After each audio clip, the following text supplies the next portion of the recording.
اگر Alexander the great کی فوج بغاوت نہ کرتی تو کیا وہ پورے برصغیر کو فتح کر لیتا؟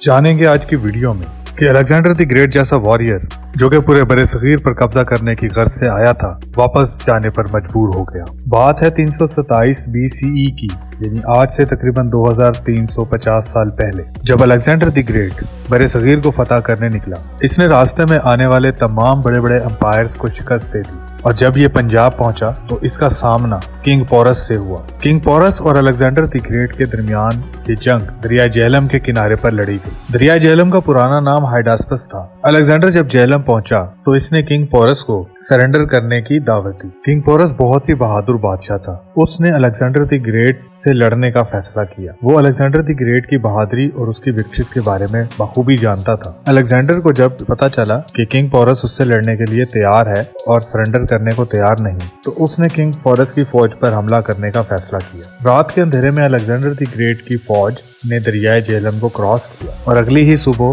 کنگ پورس کی فوج پر حملہ کر دیا۔ راجہ پورس بہت حیران تھا۔ پورس کے پاس قدرتی ٹینک یعنی ہاتھی تھے اور بہت بڑی تعداد میں موجود تھے، جو اس وقت کے لحاظ سے بہت جدید ہتھیار سمجھے جاتے تھے۔ ان ہاتھیوں نے الیگزینڈر دی گریٹ کے گھڑ سواروں کے لیے بہت زیادہ مشکلات پیدا کر دی۔ پورس نے جنگ کی قیادت خود کی اور جنگ کے دوران اپنے ہاتھی پر سوار ہو کر دشمن کے حملے کا سامنا کیا۔ ہسٹورینز کے مطابق کنگ پورس کا قد 7 فٹ تھا اور وہ بہت بہادر جنگجو تھا۔ پورس کے ہاتھیوں نے الیگزینڈر کے فوجیوں کو کچل دیا اور اس کی فوج کو بہت نقصان پہنچایا، لیکن الیگزینڈر کی آرمی تعداد میں بہت بڑی تھی۔ راجہ پورس اپنے کئی فوجیوں کے مر جانے کے باوجود بھی لڑتا رہا۔ جنگ میں شدید زخمی ہونے کے بعد پورس کو قیدی بنا کر الیگزینڈر کے سامنے پیش کیا گیا۔ تب الیگزینڈر نے پورس سے پوچھا کہ تمہارے ساتھ کیا سلوک کیا جائے، جس پر پورس نے جواب دیا کہ مجھ سے ایسا سلوک کرو جیسے بادشاہوں سے کیا جانا چاہیے۔ یہ جواب سن کر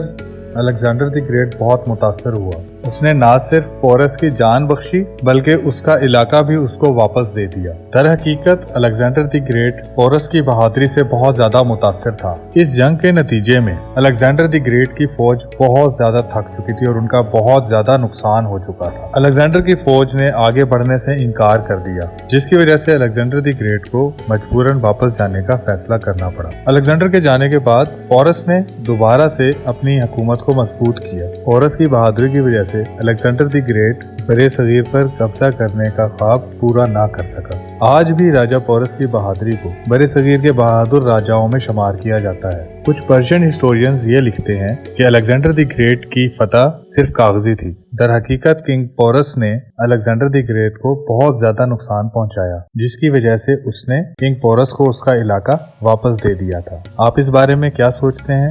ویڈیو کے نیچے کمنٹ کر لازمی بتائیں۔